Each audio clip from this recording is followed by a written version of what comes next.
The New Orleans Saints were a struggling franchise during their first 20 seasons. Even when the Saints hired coaches like Hank Stram, Dick Nolan, and Bum Phillips, who all had success in the previous places, New Orleans still wasn't able to record a winning record during this period. These were not the Saints that I grew up with. Rather, the Saints that I grew up with were much different. 90 Sports Nostalgia presents the New Orleans Saints in the 90s. USFL's most successful coach in Jim Mora would become the new coach of the Saints in 1986. New Orleans, they went 7-9 during Mora's first season, but then in 1987, New Orleans went 12-3 as Mora was coach of the year. But the Saints, their first ever playoff appearance, ended quickly in a surprising 44-10 loss to Minnesota at home. Thereafter, the Saints, they missed the playoffs for the next two seasons despite having winning records at 10-6 and 9-7. Enter the 1990 season, and when you talk about the Saints in the late 80s and early 90s, you have to start with the Dome Patrol, a group of four talented linebackers in New Orleans' 3-4 defensive scheme. This quartet of linebackers included Pat Swilling and Ricky Jackson on the outside, and Sam Mills and Vaughn Johnson on the inside. When the NFL Network had their top 10 linebacking core of all time, the Dome Patrol was number one, and I think it's a great pick, and also, it was great to see this guy, who was so annoyingly pro-Pittsburgh, get annoyed. Anyways, the Dome Patrol was awesome, as New Orleans had one of the best defenses during this time. As for the other side of the ball, the Saints' offense was basically ranked in the middle of the pack in terms of points scored and yards. Taking the snaps from center was Bobby Hebert, nicknamed the Cajun Cannon. Hebert was a popular Saints player with leadership qualities and would later be part of the Saints Hall of Fame. So Hebert, he wasn't a top-tier quarterback, but he was a huge part of the Saints' success in the late 80s. But for the 1990 season, Hebert had a contract dispute with Jim Finks, who was the Saints GM. So real quickly, let me just explain this according to a WWL-TV article. Hebert, he was benched around the 3/4 mark of the 89 season. Backup John Forcade played well as the Saints won their last 3 games. Then for 1990, Hebert, he didn't have a contract as there wasn't free agency at this time. Hebert, he wanted to get paid like other starting QBs. And then the article stated that Jim Finks, he was old school and was going to make Bobby pay the price. Thus, Hebert, he sat out the entire 1990 season.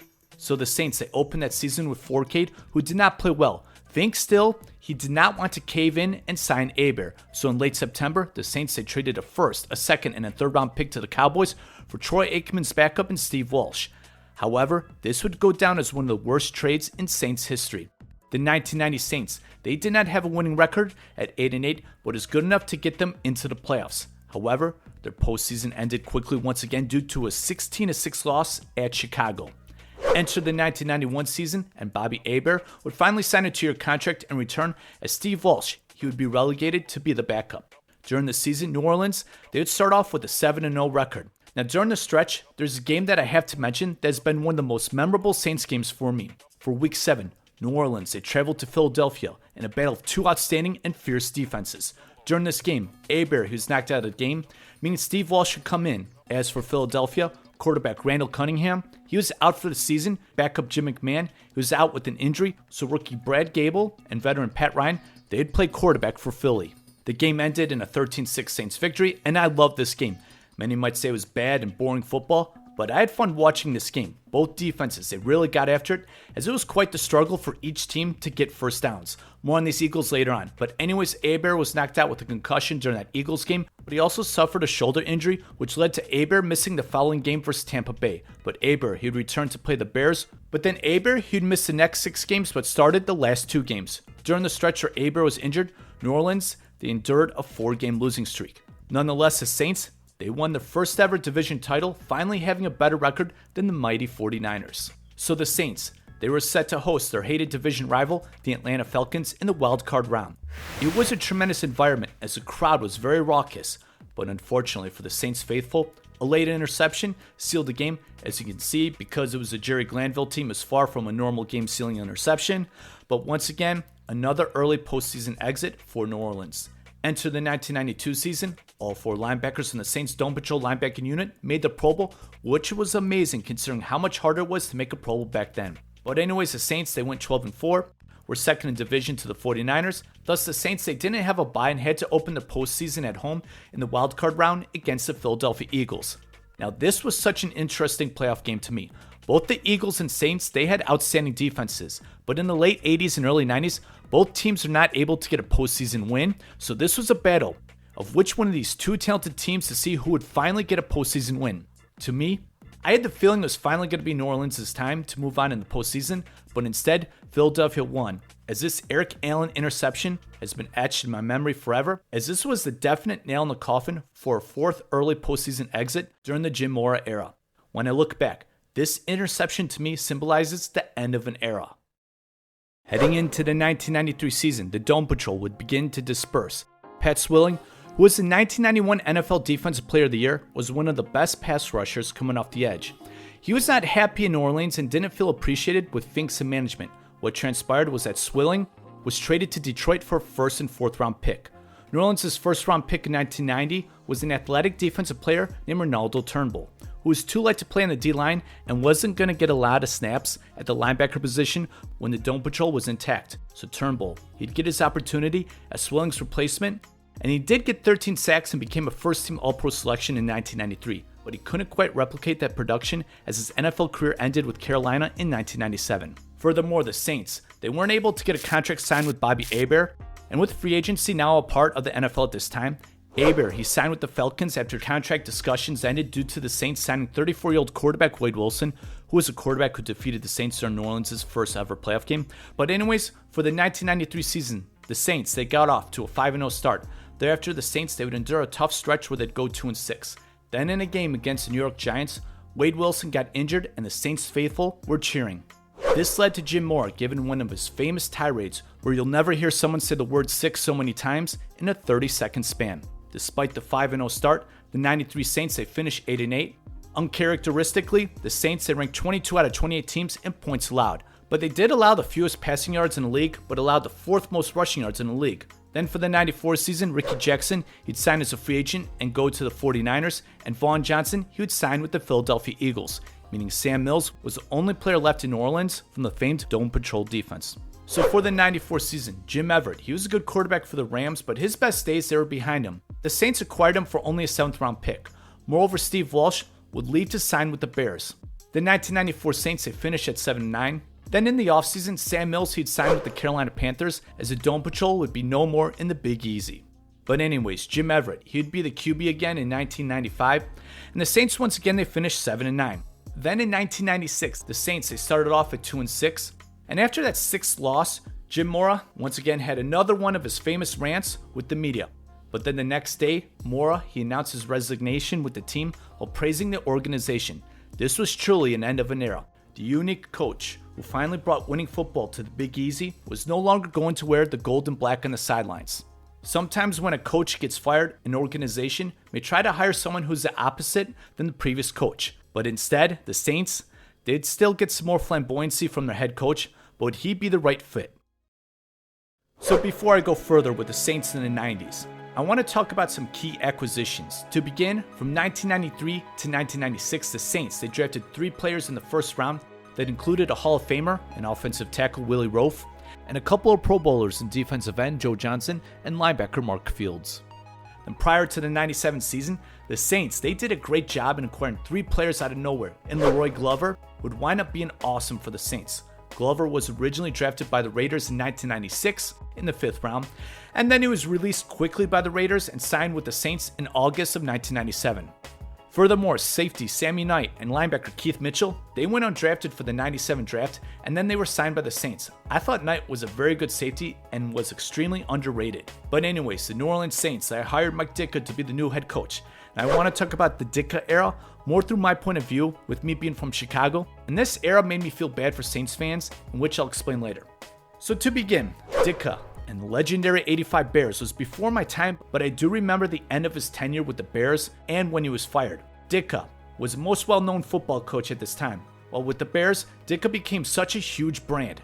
Numerous Bears fans were all about the coach. So when Ditka became the Saints head coach, it was a huge story in Chicago, and there were people in the Windy City who took a huge interest in the Saints. I even saw half Bears, half Saints jerseys with the number 89 and Ditka on the back of the jersey. Iron Mike, he also appeared on the Chicago Sports Show weekly during his time with the Saints.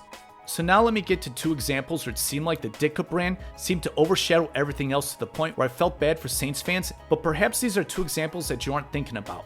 The first instance had to do with Saturday Night Live, a show I rarely watched but happened to catch this one episode. The superfans are Chicago fans who idolized Ditka. One of the superfans, I think he had a coma, and that superfan came out of coma only to realize that Ditka is now coach of the Saints. So that superfan, he's in great shock and disbelief. Then receives a phone call from Ditka, who proceeds with his tough talk and basically saying, yes, it's true, I'm the coach of Saints, and then says, we actually suck. Now I'm guessing that people, especially in Chicago, thought that was the greatest thing. And then I'm guessing Saints fans were probably ticked off quite a bit. I was in great shock and disbelief. I have no idea how you can go to lead a team and look at the players in the locker room after you went on a sketch comedy show to say we actually suck. But then the second instance is with the 1999 draft. Now Ditka, he didn't have the title of the GM, but he had a lot to say in terms of personal decisions from my understanding. During the NFL owners meeting, Ditka just came out and said he would trade his entire draft to select Longhorns running back Ricky Williams. Now, obviously, that's ridiculous to trade all of those picks for a player, especially for a player that's not a quarterback, but that statement was talked about greatly. It was all about Ditka making headlines, but it should be more like, what are you doing saying that in the open? There's something called negotiation. You don't have to give up all that for the 5th overall pick, and you lost all of your leverage. But that's not the part that made me feel bad for Saints fans. As soon as the trade happened, and the Saints selected Williams, shortly afterward, Ditka just got on a bus with a cigar and left the draft. Now, of course, many are probably thinking that, oh, Ditka, he's so cool. But what are you doing when you have a major say in personal decisions and you're not going to stay until the end of the draft to try to make your team better? And then I don't know what to say about this, and I don't know what to say about this. But anyways, people in Chicago thought Ditka was hilarious and awesome. Well, I was just thinking that the Ditka brand is too much to lead an NFL team. Now, I will mention something positive about Ditka later on, and that I'll give credit to. But here's a record of the Saints under Ditka with all the quarterbacks who started a game. Now, the Williams selection, it didn't work out as the Saints would have hoped, and even with their depleted draft capital, New Orleans selected running back in the first round in Deuce McAllister in 2001. But anyways, I just want to quickly talk about the 99 season, and it seemed like the end was on the horizon and a change was needed. First, during Week 8, the Saints hosted the Browns, a Browns team that was an expansion team, and it looked early on that it was going to be tough for Cleveland just to get a win during the season. But in this game, the new Cleveland Browns got the first ever W on a Hail Mary. Later on, Ditka had one of his most famous pressers with the media, where Ditka was getting into it with reporters, which led to someone asking Ditka, why are you such in a bad mood? Later that season, the Saints got blown out by the Rams and had this to say, as it seemed like Ditka threw his players under the bus. Ditka, he then did his weekly radio show appearance in Chicago, and I believe this was on the following Monday, and the host and Ditka, they got into it, and at that moment I was thinking, this is going to end badly. Yes, 1999 was Ditka's final season in the Big Easy. The offense was a problem, but the defense was pretty good. Now, I do want to get to the positive item during Ditka's tenure in black and gold, and that is I do believe Ditka knows how to install toughness in his team. The Saints under Ditka built a very tough and nasty team in the trenches with the offensive and defensive lines that would help them to a division title in 2000. However, it just seemed to me that the Ditka brand just got in the way, but I do think Ditka had an impact on the Saints being a tough team, which led to the Saints winning the first ever playoff game in 2000. The New Orleans Saints had a challenging beginning when they became an NFL franchise in 1967, but then came Jim Mora, and the Saints faithful finally had a team to cheer for that was competitive. But unfortunately, they were in the same division as the mighty San Francisco 49ers during this time. Despite fielding competitive teams and building a historic linebacking unit in the late 80s and early 90s, the Saints failed to win a playoff game, and then Jim Mora seemed to have enough and resigned. Enter Mike Ditka, who won a Super Bowl with the Chicago Bears, but when he was in charge of the Saints, New Orleans had the first ever 3-year span of double-digit losses. Ditka then also seemed to have enough. There was a lot of excitement with the Saints in the 90s, from the Dome Patrol to Heisman Trophy winner Ricky Williams coming to the Big Easy. But for the fans that cheer so vibrantly in one of my favorite NFL stadiums, there may have been a lot of disappointment. Perhaps there were moments in the past where Saints fans felt like they had enough. Real quick, I just want to thank all those who have supported 90 Sports Nostalgia. Don't forget to subscribe, like, comment, share, and check out the links below for Patreon and merch. Thank you so much. The New Orleans Saints in the 90s, from Jim Mora to Mike Ditka.